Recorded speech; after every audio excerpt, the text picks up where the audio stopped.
Hermanos, graça e paz. Eu vou orar para começarmos a classe de hoje, aqui na escola dominical. Vamos orar.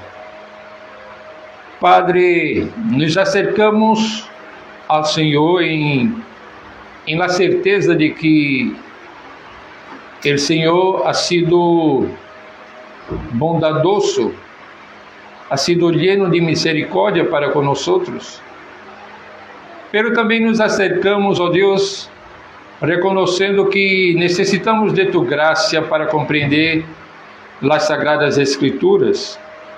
E por isso, nesse momento, te pedimos que, através de tu Santo Espírito, o Senhor ilumine nossa mente e nosso coração para compreender o tema que vamos tratar hoje, nesta manhã.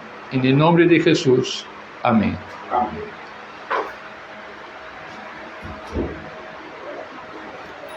Eu quero começar com uma pergunta. E a pergunta é: e se a clave para uma vida plena e relações autênticas se esconde em uma verdade que o mundo ha olvidado? O sétimo mandamento: não cometerás adultério. É uma enseñança que o mundo ha rechazado em nossos dias, muito mais que creio que em outros momentos da história. Pero não cometerás adultério é um pilar fundamental em la lei moral de Deus, uma enseñança divina que nos orienta em las relações mais íntimas de nossa vida.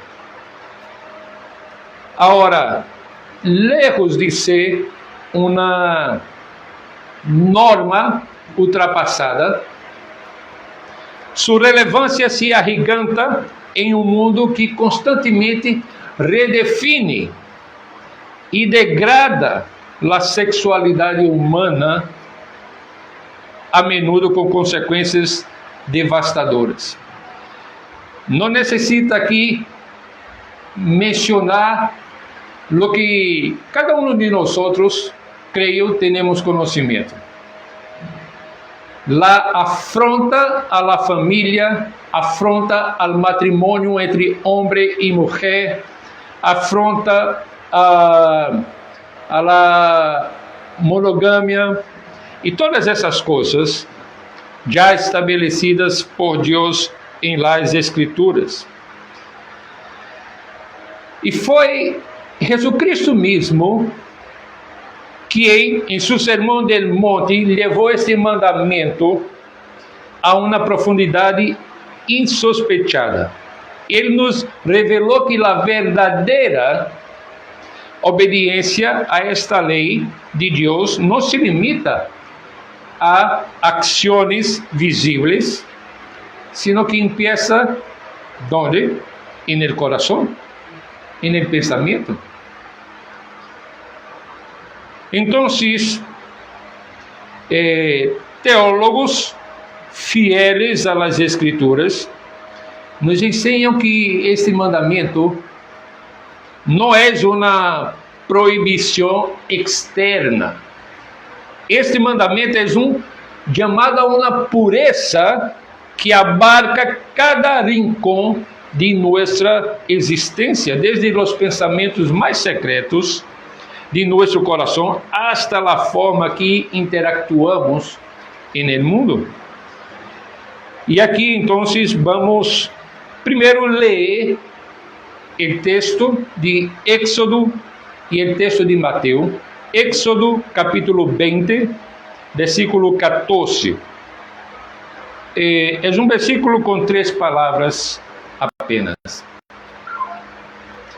E eu vou ler para vocês. Não cometerás adultério. Agora, de Éxodo, passemos a Mateus capítulo 5.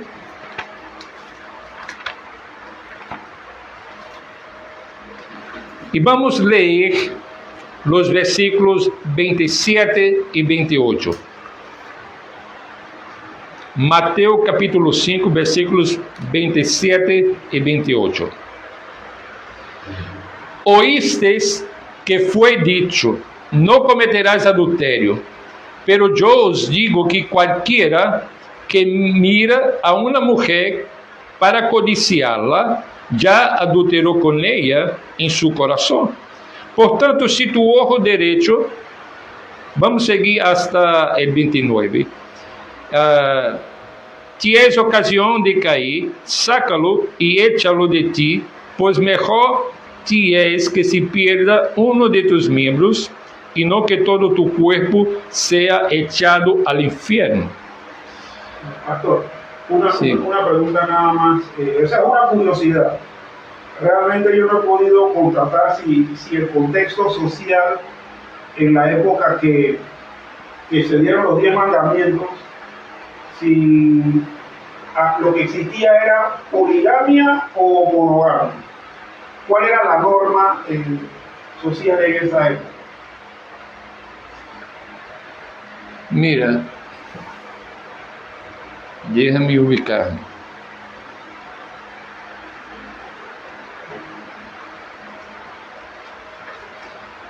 Creo que seria monogamia, pero havia certos permissos para que o homem tivesse outras mulheres.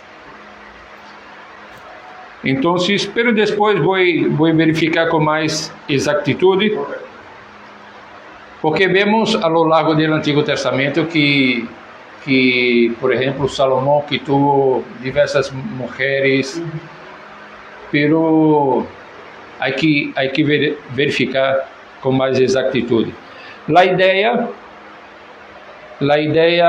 A pergunta é interessante porque nos ajuda a ter digamos, pano de fundo para compreender o mandamento. Sí, y hago la pregunta, pastor, porque si se permitía la poligamia, o sea, un hombre con varias mujeres no cometía adulterio a la hora de convivir con sus variadas esposas, ¿no? El asunto es, por eso preguntaba, ¿no? El asunto era en el estricto contexto social de la monogamia, relacionarse con otra mujer que no fuera su esposa iba a tener entonces cierto peligro, ¿verdad? Sí. Entonces, mira, quando o pueblo de Deus tem acesso, digamos, a los 10 mandamentos, certamente tiveram acesso também a Gênesis, al Pentateuco, seja o que estuviera já escrito a la ocasión. E se Deus disse em Gênesis que Deus criou um homem e uma mulher, estabelece a primeira pareja, o primeiro matrimônio. E Deus dá esse mandamento de não cometerás adultério. Então, é certo que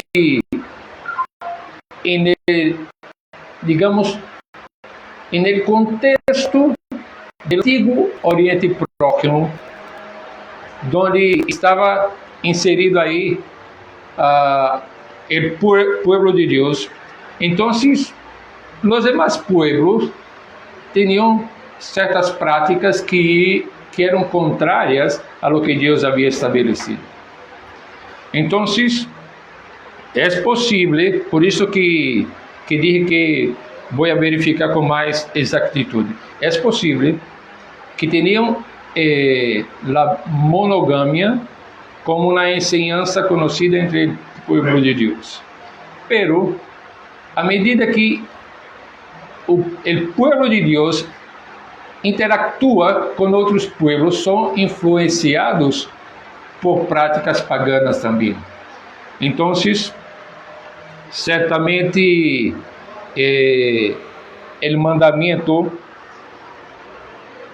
era conhecido do povo de Deus. Agora, se havia concessões, aqui homem pudiera ter mais mulheres, então deveria haver critério para considerar o que seria adultério, o que seria dentro dos padrões sociais. Pero creio que Deus havia estabelecido desde a criação o tipo de relacionamento íntimo entre homem e uma mulher solamente. O primeiro ponto aqui, eu quero tratar da profundidade do pecado. Quando a voz de Deus ressuena com o ordem, não cometerás adultério, nossa mente a menudo se centra no ato físico, na consumação da infidelidade matrimonial. E certamente este é o ponto central da proibição deste mandamento. O quebrantamento do pacto sagrado entre homem e uma mulher que Deus ha unido, o pacto matrimonial. E a lei do Antigo Testamento era clara sobre as consequências de este pecado. Mira lo que dice Levíticos capítulo 20, versículo 10.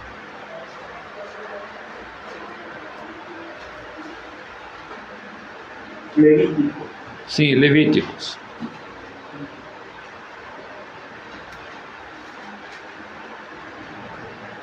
Levítico 20, 10. Buen día. Dice: 20:10. Si un hombre cometiera adulterio con la mujer de su prójimo, el adúltero y la adúltera indefectiblemente serán muertos. Qual é então a punição? Muerte.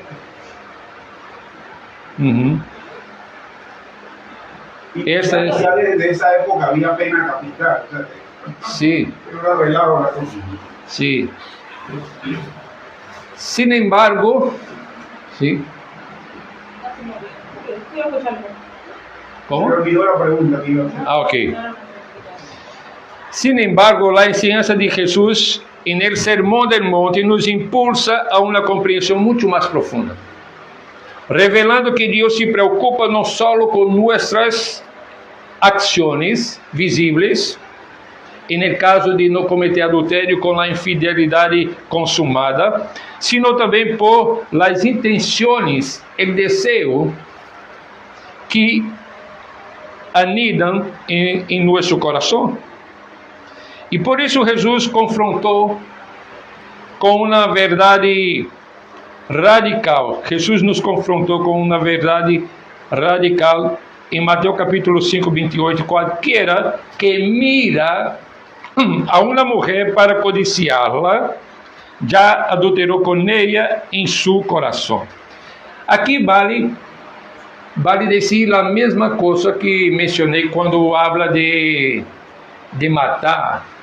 Se uno odia a uma pessoa em seu coração, já assassinou a pessoa. Pero, em la prática, as consequências não são a mesma. Aqui, se uno mira a uma mulher com desejo de tê-la, então já ha cometido adultério, pero as implicações são distintas. Las consecuencias son distintas. El pecado es mental. Mire, pastor, casualmente, hace ya muchos años, yo trabajé en una planta donde hacían jugos. Entonces, yo era del control de calidad del proceso. Y recuerdo que yo llegué a tener una compañera que ahí en la planta, bueno, ella era bastante joven, ¿no? Pero en la planta, cuando ella pasaba, todos los trabajadores le chiflaban. O sea, eso no había uno que se salvara. Entonces recuerdo que una vez le digo que tú no te sientes incómoda porque tú no puedes ni siquiera ir a preguntar algo al jefe de producción porque ellos te chiflan, o sea, ella me dice, no, mira que no me molesta, sí me molesta, pero no me molesta tanto, es mejor que lo expresen, ya yo sé, pero mira, ella me dijo algo que me llamó la atención. Yo no sé cuándo un hombre me está codiciando mentalmente, así mismo me lo dijo. Y yo creo que eso es tan malo como que te chiflen y te digan un poco de cosas. Sí, aí é reflejo de la natureza pecaminosa com a qual nós outros venimos a este mundo, e tanto isso passa de maneira geral, talvez com mais facilidade entre os homens, pero as mulheres também têm sua mirada hacia os homens. Sí. Então, esta afirmação de Jesus desmantela qualquer enfoque superficial ou tecnicista do pecado sexual que busca definir os limites mínimos da transgressão sem abordar a raiz do problema. Ou seja, não podemos simplificar os 10 mandamentos. E o que Jesus hace é mostrar que uno quebra ou rompe cada um desses mandamentos a partir de seu coração, com as motivações internas. De aí empieza todo o desenvolvimento, digamos assim, do pensamento, do desejo e de práticas que vão contra os 10 mandamentos. La codicia ou la lujuria, que nasce em lo íntimo de nosso ser, é em si mesma uma violação do mandamento. Isso significa que o pecado não é meramente externo. Já sabemos isso. Que reside em uma disposição interna. Por isso que o pecado é como um câncer que perverte nossa natureza e nos impulsa ao desejo pecaminoso. Mira, que vemos em la sociedade de hoje? Quando a sociedade diz que a família pode ter outras configurações. Uma família pode ser formada por 2 mulheres e seus filhos, 2 homens e seus filhos, ou um homem com várias mulheres, porque agora tem um negócio de poliamor e por aí vai. Então, de onde nasce o desejo de cambiar o desenho original? Nasce do coração, de querer fazer as coisas diferentes e contra a natureza. Ou seja, quando isso ocorre, é reflexo de como está o ser humano por dentro. Quando, por exemplo, um chico ou uma chica miram a si mesmo e dizem: não, eu não sou humano, eu me sinto um gatito, eu me sinto uma perrita. Que é isso? Está reflejando como uno está internamente, como estão suas emoções, seus sentimentos, a desordem de seus afetos, tudo isso.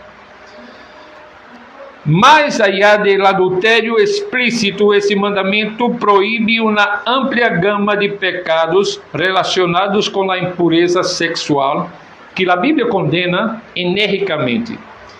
Isso inclui a fornicação. Mira o que diz 1 Coríntios capítulo 6, versículo 18. Que diz Pablo?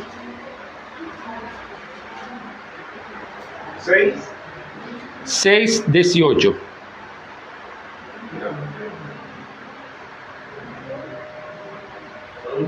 Aquí, huir.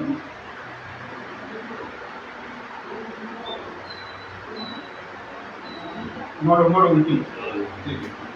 Huir de la fornicación. Cualquier otro pecado que el hombre cometa está fuera del cuerpo, mas el que fornica contra su propio cuerpo peca. Uhum. Primeiro, o apóstolo Pablo disse que devemos huir de la fornicação, porque é um pecado contra nosso próprio corpo. E se lo entendemos como seres humanos criados à imagem de Deus, é uma ofensa ao próprio Deus que nos criou a sua imagem e semelhança. Também Efésios 5:3, que habla acerca de estes pecados.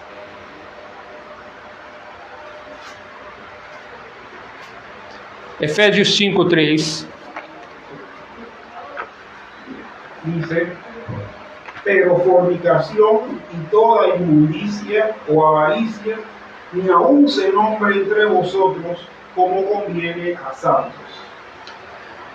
Ou seja, uma vez mais, o apóstolo Pablo está ensinando-nos acerca de que um cristiano deve evitar estes tipos de pecado. Alimentar a mente com imagens ou pensamentos que incitam ao desejo sexual ilícito é uma forma de adultério no coração, como Jesus já nos mostrou. Então, a fornicação, a pornografia, as fantasias impuras, tudo isso o cristiano deve evitar. Deve lutar contra estas coisas. Veamos agora Gálatas capítulo 5, versículo 19.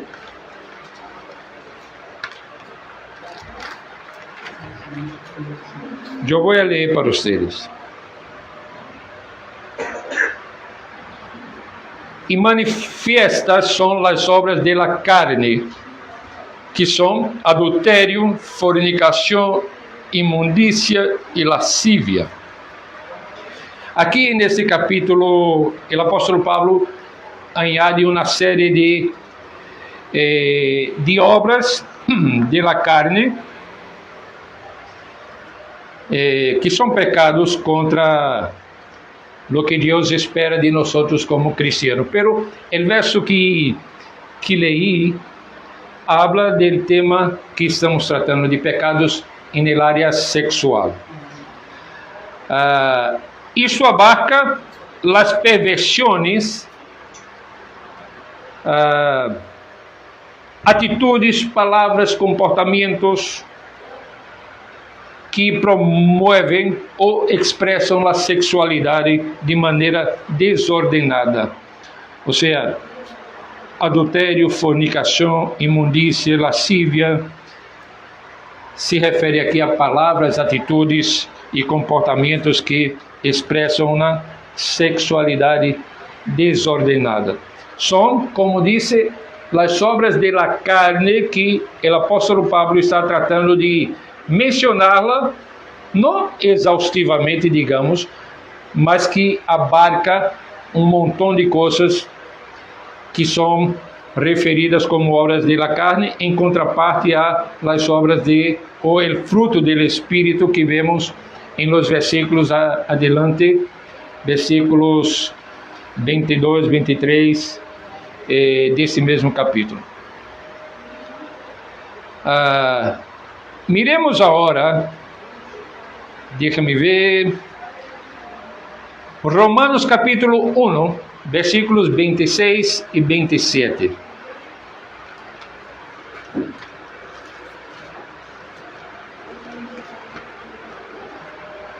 Romanos 1, 26 y 27.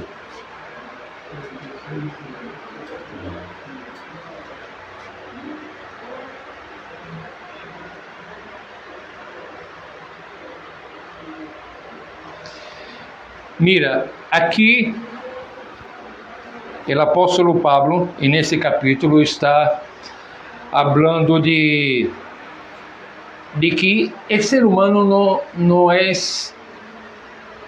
não tem desculpa, digamos, para o ser humano. E seria,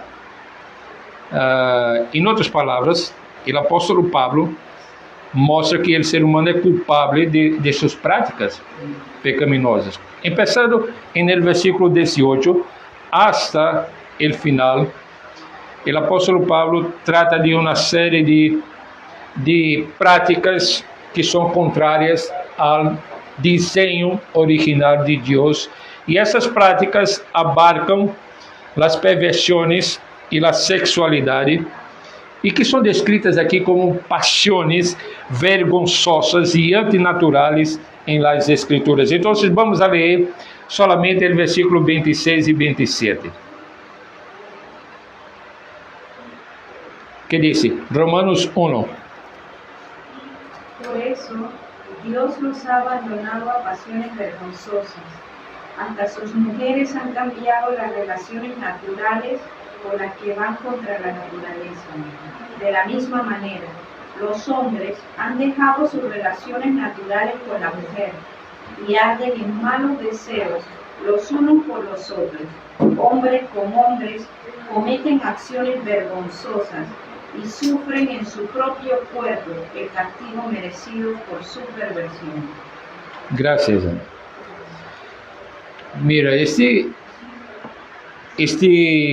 esta porção, a partir do versículo 18, para mim é uma clara manifestação do juízo de Deus aqueles que rechazam a Deus e a sua enseñança.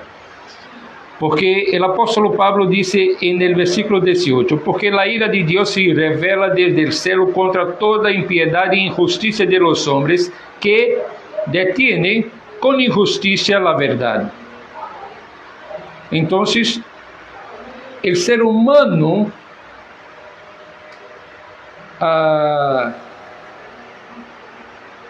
que tem já uma natureza pecaminosa, uma tendência ao pecado, a alejar-se de Deus.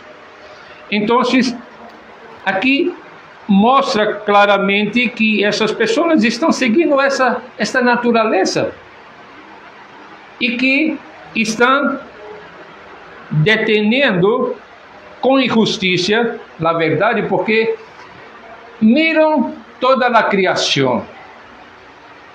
E al mirar toda a criação revela os atributos de Deus, como seu eterno poder, a deidade, e os seres humanos não se dão conta ou não reconhecem a esse Deus criador de todas as coisas. Então é como se estivesse ahondando a verdade injustamente. E de aí se entregam a seus próprios prazeres. E o texto sigue mostrando que Deus então permite que sigam a vida assim. É uma maneira de Deus manifestar seu juízo para com o pecador.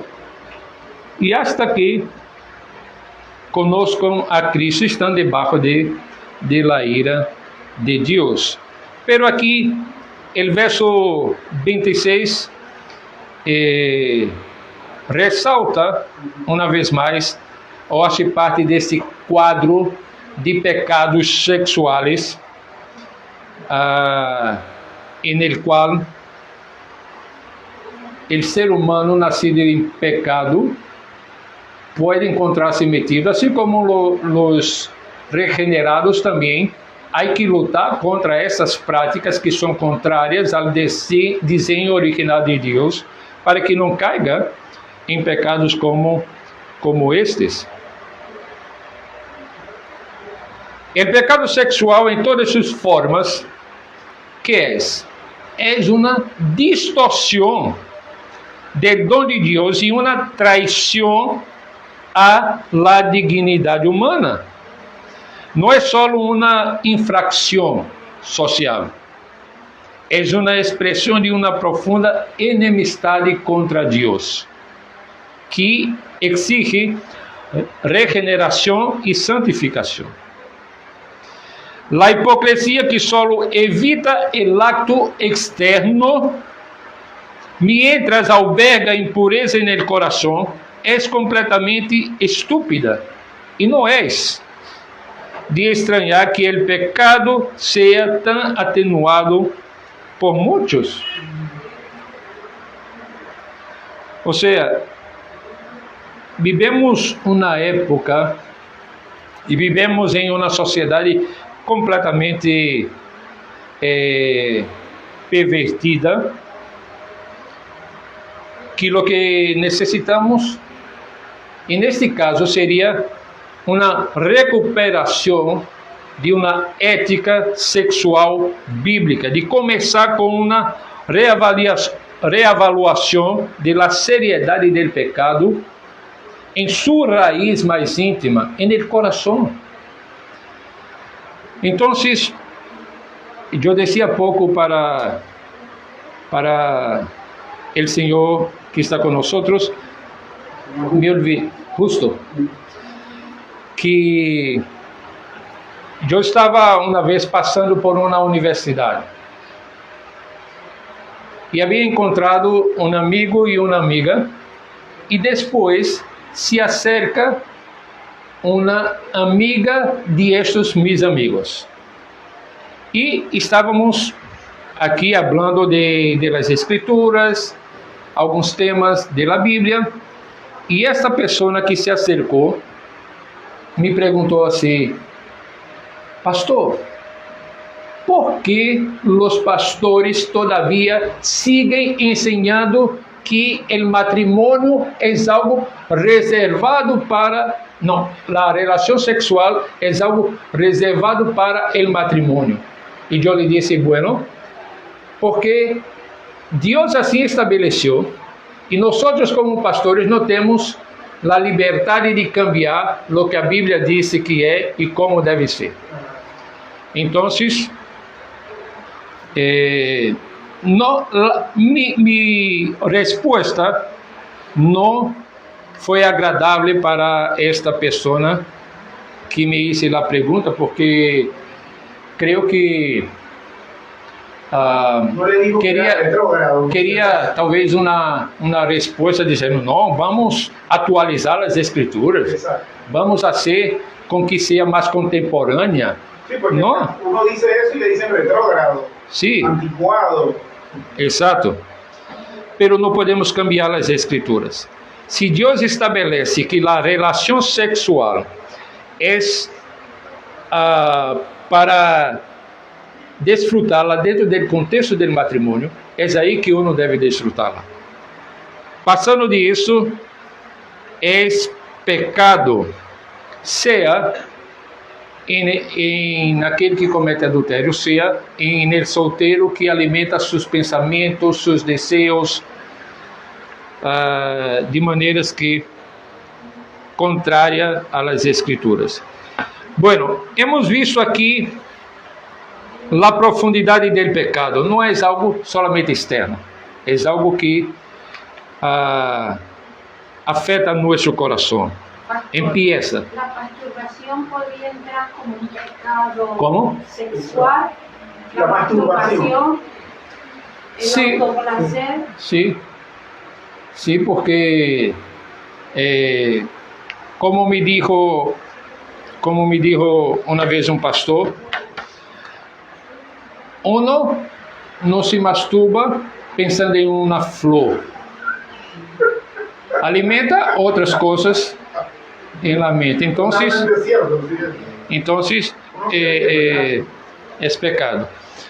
Bueno, pastor, yo quería poner un ejemplo de algo que a mí me ocurrió cuando yo era niño, no sexual, o sea, quiero poner un ejemplo fuera de lo sexual, para que le veamos la relación que puede tener con una perversión sexual. Bueno, cuando yo era niño, las pilas o las baterías eran que tenían las terminales, el ánodo y el cátodo lo tenían en lados diferentes de la misma pila. Pero después surgieron las pilas alcalinas que tienen el cátodo y el ánodo en el mismo lado. Entonces ellas venían con un dispositivo que uno nada más lo ponía encima y generaba pues la electricidad. Una vez mi hermano se le ocurre decirme, yo soy el menor de todos mis hermanos, entonces mi hermano se le ocurre decir: César, pégate la batería alcalina en la lengua. Y yo, de muy obediente, me la pegué. Oiga, usted viera el golpe el choque eléctrico que yo tuve, y que yo hasta, mire, tuve la dificultad de pegar. O sea, eso realmente fue, como usted bien dijo, una estupidez, porque la lengua nuestra, en el caso muy particular de la lengua, no está hecho para eso. O sea, la lengua tiene sus usos de tipo biológico que uno debe respetar. Exacto. O sea, uno no debe estar exigiendo a la lengua que le provea de otras satisfacciones, porque ella no está creada para eso. Entonces, en el caso del ámbito sexual es igual. O sea, Dios precisamente creó el acto sexual, que obviamente genera placer, pero para disfrutarlo dentro del matrimonio, no fuera. O sea, disfrutarlo fuera del matrimonio y cometer el adulterio es como agarrar una batería de ese tipo y ponérsela en la lengua, porque uno quiere exhibir otras cosas, como la muchacha que le dijo que cómo era posible que no se actualizara respecto a eso, ese ¿no? tema, sí. Pero además de prohibiciones, el séptimo mandamiento es un llamado a la santidad. No es un mero conjunto de prohibiciones, antes um chamado ativo a uma vida de pureza e castidade em pensamento, palavra e obra. Esse chamado se estende a todos, casados e solteiros, para que busquemos a santidade em nossa sexualidade. E aqui, o Catecismo Maior de Westminster habla de castidade en el cuerpo, en la mente, en los afectos, en las palabras y en el comportamiento. O sea, hermanos, ese es un tema difícil, a veces poco enseñado en las iglesias, poco enseñado por los padres en su casa. Mira, vou mencionar um exemplo mais de uma pessoa aqui conosco,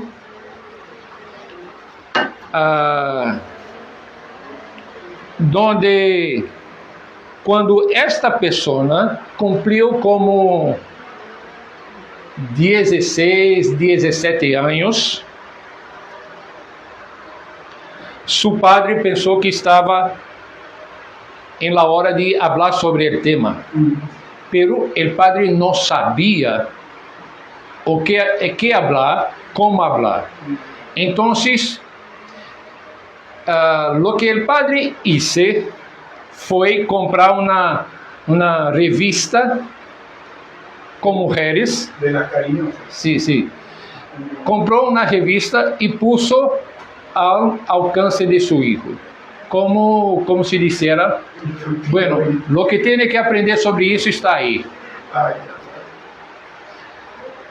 Lo que pasa con esa manera del padre tratar el tema es que no pasó el mensaje correcto, tampoco bíblico.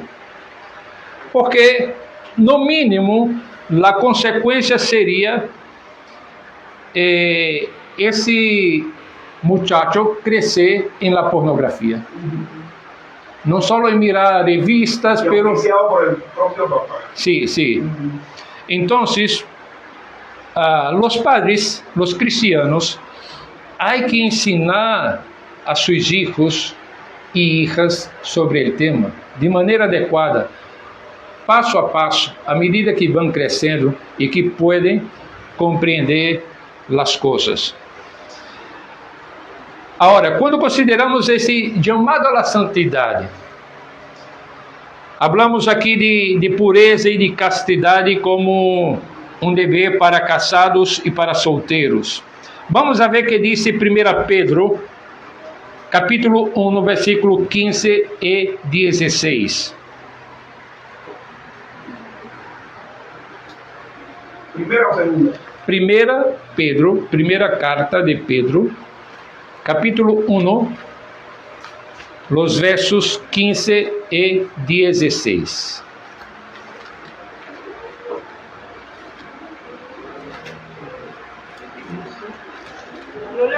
Sí, por favor.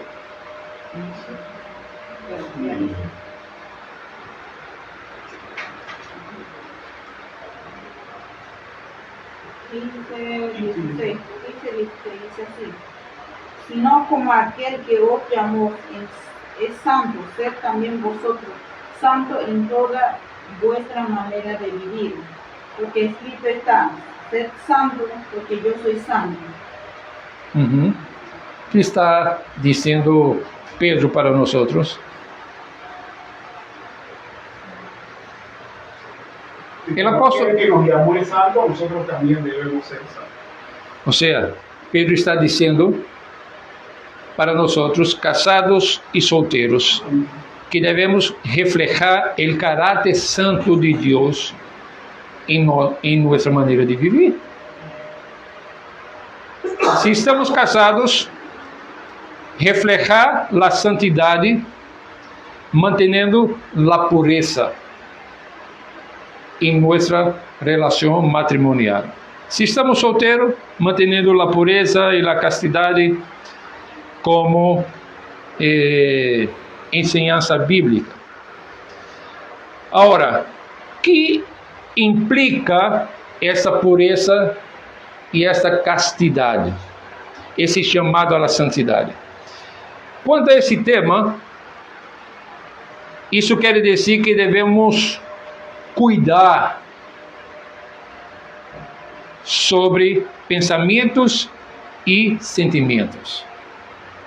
Isso implica uma disciplina consciente para dirigir nossos pensamentos hacia lo que é todo lo verdadeiro, todo lo honesto, todo lo justo, todo lo puro, todo lo amable, todo lo que é de bom nome. Filipenses 4:8.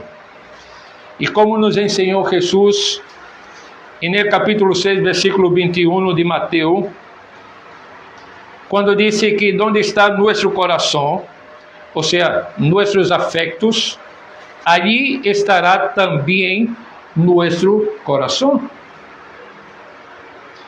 Ou seja, onde está nosso tesouro, nossos afetos, aí estará também nosso coração.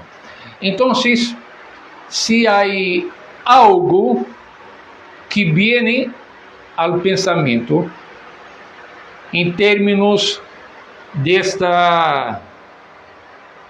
tema que estamos tratando da sexualidade, devemos pedir a Deus que nos conceda a capacidade de evitar ter esses pensamentos. Ou se lo temos, pedir perdão a Deus e pedir a graça para echar fora de nossa mente esse pensamento ou os sentimentos que temos muitas vezes em nosso coração. A segunda coisa de si tem que ver com a modéstia em vestir e o comportamento. ¿Por quê? Porque nossa aparência deve reflejar reverência, pudor, evitando a ostentação ou a provocação. E que disse Paulo em 1 Timoteo capítulo 2, versículo 9? 1 Timoteo capítulo 2, versículo 9.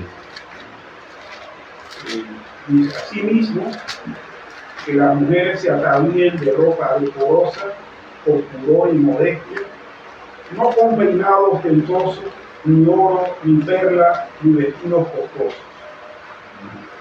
Gracias, Edwin. O sea, está hablando de la modestia en el vestir y habla del comportamiento. Ahora, hoy en día, essa exaltação sirve a homens e mulheres. Há homens que se vestem de uma maneira que parece... Parece hundidos. Não, parece... Como se diz? Como se estivesse empacotado a vácuo. Não tem paquetes de café que vêm... Al vacío. Sim, sim. Empacado al Então, vacío. sim, parece que a roupa está tão justa, Como chorizo. sim, que parecem os músculos, que parece tudo. Então, há que vestir-se com modéstia, tanto homens como mulheres, para evitar despertar em outros lo que não deve despertar.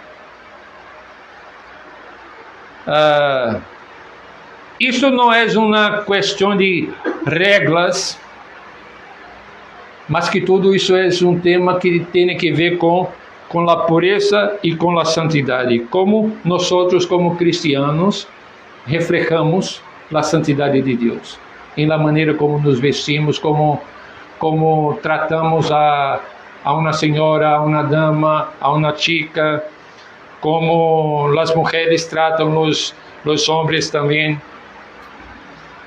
Então, mais que uma regra, é uma enseñança para que podamos reflejar a pureza interna.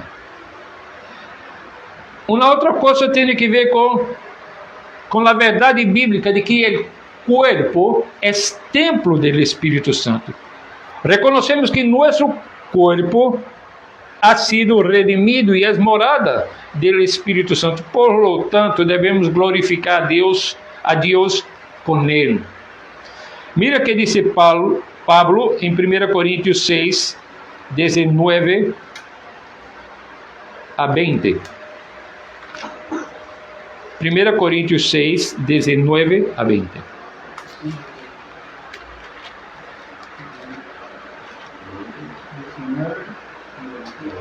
Eu vou ler para vocês. Pastor, una Sí. pregunta. ¿No cree que lo de la vestimenta es más como un tema cultural? O sea, es difícil juzgar una vestimenta correcta, adecuada para hombres o correcta y adecuada para mujeres, porque hay hombres que se visten así, pero culturalmente han sido, por lo menos yo lo veo en el sector, por sectores, pues, porque por lo menos hay sectores que son muy pobres, entonces esos niños crecen, saben que son hombres, son masculinos, pero su ámbito se visten con pescadores, con pantalones apretados, justos aquí antes de la rodilla. Entonces, yo pienso que para ellos no lo ven como una debilidad masculina, Sí. o como una vestimenta indecorosa. Yo pienso que es algo más bien, ya ellos forman parte de ellos lo ven culturalmente bien. Sí. Es lo que en Panamá por lo menos se le llama mucho a los bewi. Se le dice bewi, que son como racatacas, como Una manera propia de... Ajá, exactamente. Entonces yo creo que hasta decirle a una persona como decir que no te ves masculino así, O sea, es porque de repente quien le está haciendo la observación creció en otro ámbito cultural, donde Sí. a él lo vistieron desde niño con pantalón de tela, lo vistieron con camisa, con Ujú. pantalones anchos. Entonces, yo pienso que el tema de la vestimenta es bien difícil. Sí, no, el tema de la vestimenta, así como varios otros temas de la vida humana, Ajá. son afetados por la cultura. Sí. Son afetados diretamente y diariamente por la cultura. Pero, para nosotros como cristianos, nosotros debemos mirar la cultura con las lentes de las escrituras Ajá. y no mirar las escrituras con la lente de la cultura. No, pero Sí, justamente sí, lo digo sí. porque la Biblia no dice pantalón, talla Sí, tal, basta sí. tanto, ancho tal. Sí. La Biblia no describe esos aspectos. Sí, Y es más, el punto de la modestia, ese pasaje, Pablo, lo que yo entendía de ese pasaje es que Pablo le estaba hablando sobre la vanidad a la mujer. No con peinados ostentosos, Sí, no con tiene- prendas. sí, O sea, exacto. porque era como muy vanidosa cuando iba a la iglesia, se vestía con vestidos y Sí. cosas así. y aí, Ah. Ana, aí que está o princípio. Esse é o ponto del pasaje. La modéstia.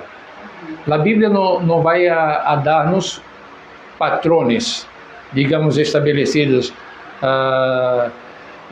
Hasta onde vai o pantalão, da la modéstia. Agora, la cultura de maneira geral rompe com esse princípio de modéstia. Ajá. Porque, por exemplo, eu vivi em uma cidade. Sobreviste los vestidos, ¿Ah? los pantalones de compresión que usted dice. Sí, sí. Pero, o sea, y no me atrevería ni siquiera a juzgar de que no es un hombre varonil. Probablemente creció en un ámbito que para él ese pantalón. Sí, está certo. Não podemos juzgar, pero a la vez,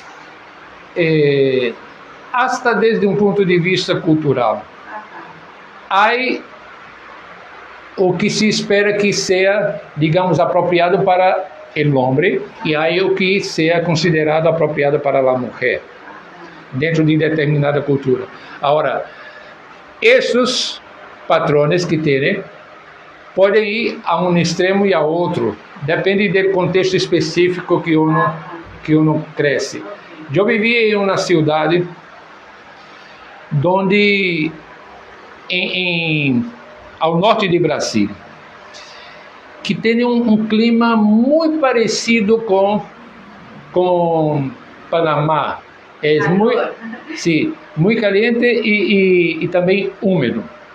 Então, as pessoas vão crescendo neste clima e em certos contextos de esta cidade tem os mais pobres, os que têm um pouquinho mais de dinheiro. Então, dependendo do estrato social, a roupa podia ser mais curta ou mais adequada. Então, era extremamente complicado um homem andar em uma cidade sem deixar de ver uma mulher com uma roupa muito curta. E lá, digamos, desculpa seria o calor e tudo isso. Então, a cultura afeta muito de la vida e estabelece patrones. Alguns, como dije, estão aqui estabelecidos, pero por serem afetados por la cultura, então pode ir de um extremo a outro. Depende do estrato social da pessoa, depende de como a pessoa, o lugar em que cresceu, como foi orientada a vestir-se e tudo isso. E uno não elige onde vai a nascer. Usted ve propio pastor con un pastor por decir, si llega una persona así, que creció con esa aplicación cultural, llegar y acercarse y decirle, tu vestimenta no me parece muy apropiada. ¿Usted cómo lo ve? ¿Cómo lo abordaría? Bueno, no sí. lo abordaría, sino cómo ve hacer referencia a ese punto. ¿Usted lo dejaría?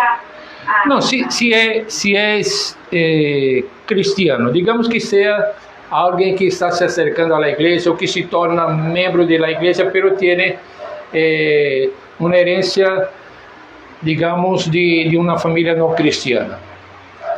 Entonces, yo como pastor, yo puedo orientarlo y ciertamente lo haría,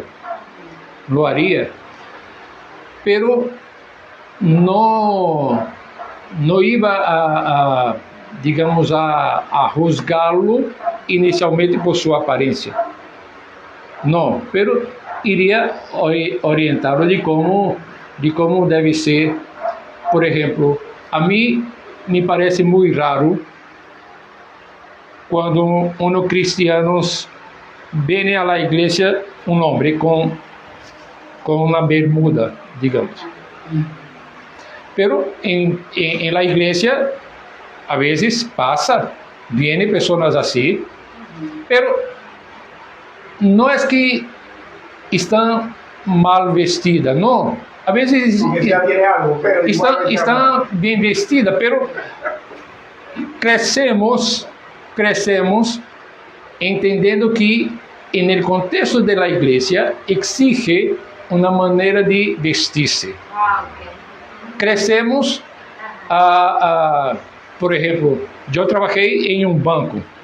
Un banco exigía en aquella ocasión que yo fuera a trabajar así, como yo estoy aquí. Entonces, yo no podía ir de bermuda, de chancletas. Tenía un padrón para cada contexto social. Si tú vas a un matrimonio... Para los trabajadores, pero el banco permite entrar en chancletas. Sí, para los trabajadores. Para el cliente el acceso es libre. Sí, ahora, pero... antes no era. No, siempre, el banco siempre ha admitido. No. Lo que no lo ha permitido es hospital, hospital. No, pero antes te restringía la entrada. De hecho, eso era lo que iba a decir. Que cuando tú hiciste la pregunta del joven o la persona que se cría en un barrio donde no hay muchos recursos, eso de estos pantalones que son pegaditos aquí o aquí, no sé dónde que se lo pegan, pero mira, eso antes en un barrio, como por ejemplo el que yo viví, que era el Chorrillo, que tú vistieras así, de una vez te decían homosexual a los panameños, pero desde lejos. O sea, te decían. Ahora, claro que eso ha cambiado porque, o sea, los barrios también se dejan moldear de acuerdo a las propagandas sociales que lancen, ¿no? Pero... las modas. Sí, las modas. Son muy susceptibles a las modas. Yo tengo un compañero que él vestía así, con sus pantalones muy pegados. Entonces, le preguntamos por qué vestía así.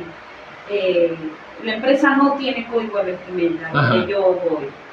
Solo da camisa de uniforme, pero no tiene código de vestimenta para el resto. Así que cada quien va como bien gusta. Entonces, nuestra curiosidad con él fue por qué vestía así. Y él dijo que porque eso era lo que vendía en los almacenes y él no tenía dinero para comprarse un pantalón de $40 ni de $60 en Levi, ni en Zara, ni en ninguno de esos almacenes, y que él iba a seguir comprando lo que él tuviera acceso. Pero poco sí vende, no quiere como la SAP que me faltan son, que no quieren una cosa. Es el costo, Gloria.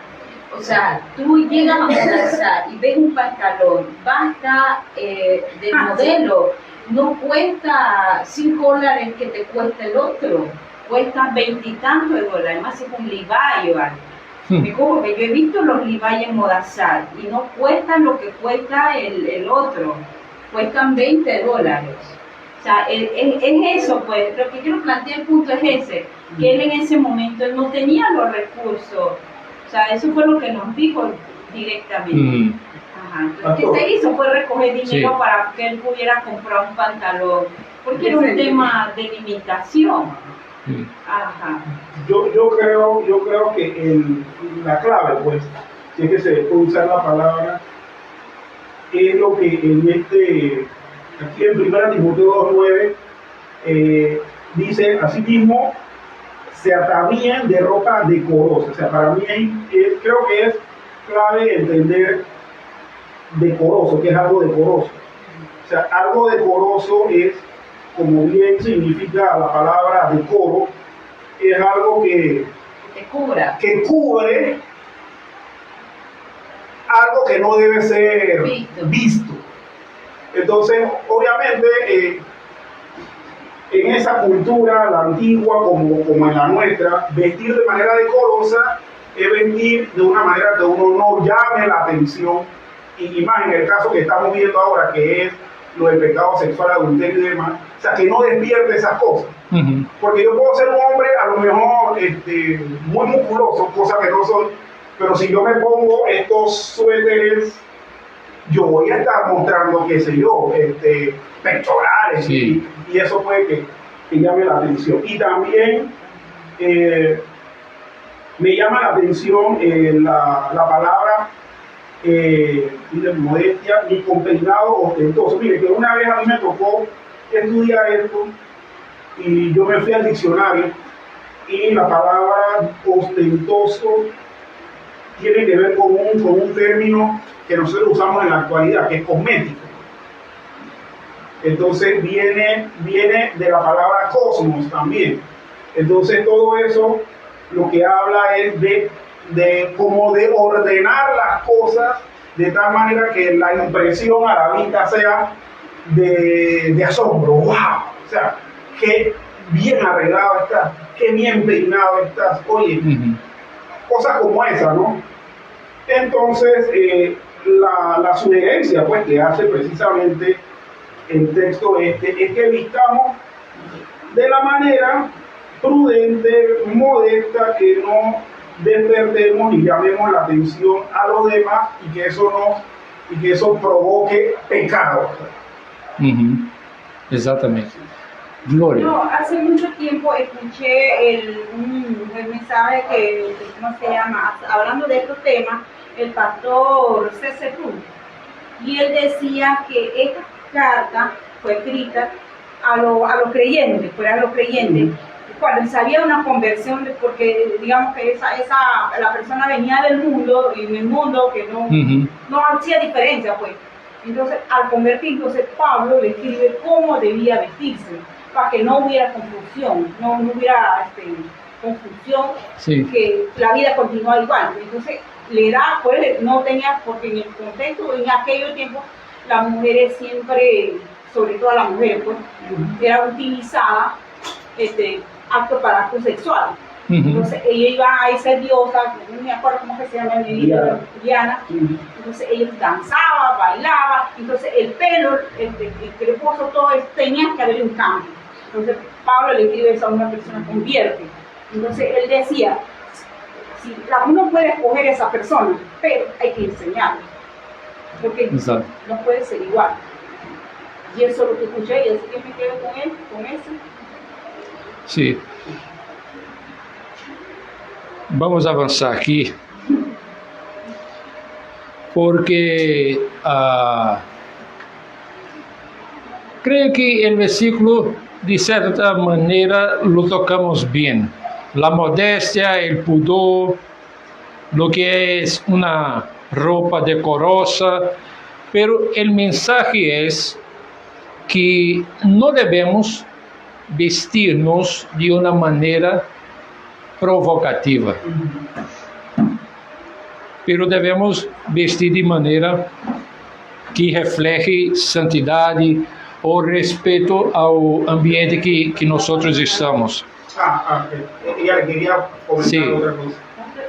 Hay otro extremo. Hay otro extremo. Tengo una sobrina que yo va a la iglesia Bautista Libre, yo creo que hay un reglamento que yo le digo a ella que son monjas, que nunca se van a casar. Usan unas faldonas hasta el piso. Que la arrastra en el piso. Ustedes lo conocen. Yo creo que eso es exageración. Duerme con igual se le ve la silueta, porque créanme que no es el asunto de lo largo de la falda, es lo ajustado que tiene al cuerpo. Ellas pueden andar con los faldones que pueden parecer a Morticia, la de los locos, pero igual se le ve la silueta. duerme con pantalón largo. Pantalón de ala, camisa, yo le dije eso, es mucho calor, pero bueno, hay que andar en modestia, eso es lo que me dice. Sí, entonces, mencionei há pouco que não se trata de regras externas, mas, diga-me. Olá, Lucas.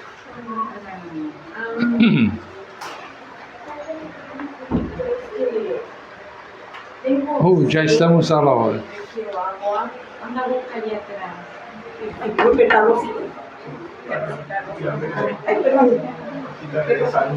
Mira, vamos concluir, já são como 10:45. sim, 10:45. Vamos orar e seguimos com o tema na próxima semana, porque chegamos à metade. Pero está bem. Sí.